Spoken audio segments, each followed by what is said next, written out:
Mariu bakem, shaman mare mare mare, man Mariu bakem. Waisi berana puya dambe, nandu babodage, karanu sinta huyam toba, nangu dayalike. Shaman mare mare mare, man Mariu bakem, shaman mare mare mare, man Mariu bakem. Waisi berana puya dambe, nandu babodage.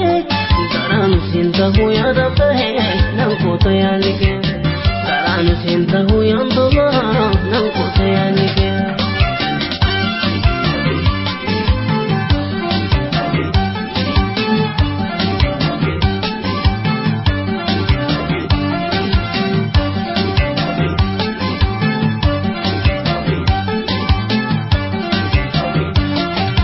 Haramaya la wadajira natirbayira Ranjita bolota dire yara gangera no fimbare harumaya wadajira naturga era polisra harjita bolota dire yara gangera no fimbare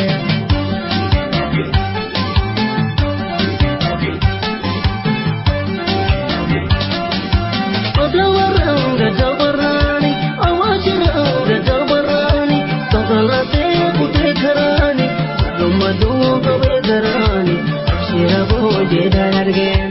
Adabaranga jabarani, awashranga jabarani. Kagalate kude garani, kadamadu kabe garani. Shira boje dargen, shira boje dargen, shira boje dargen.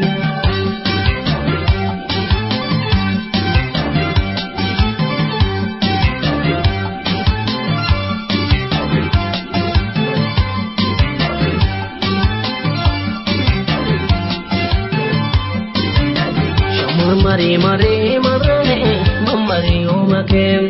Shamar mare mare mare, mamari umakem. Waisi berana puya dambe, nandu babodage.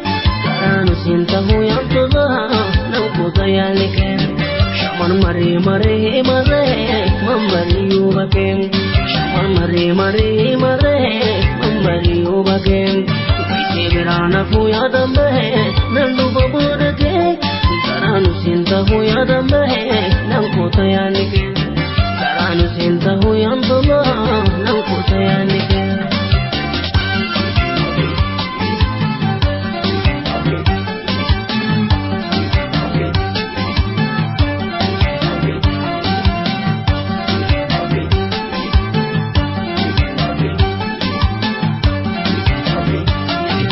Chalang koda wajurada naturga Polinsra, Najita Kanterage, Badege, Barbachamay, Chalakuda, Majorina, Naturga, Polinsra, Najita Kanterage, Badege, Barbachamay.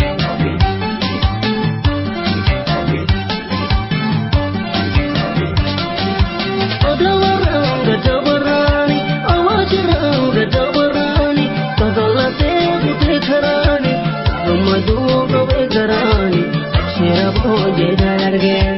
Adawaranga jabarani, awashranga jabarani, kagalate kude karani, kagamadu kabe garani, shira boje dargen, shira boje dargen, shira boje dargen, shira boje dargen.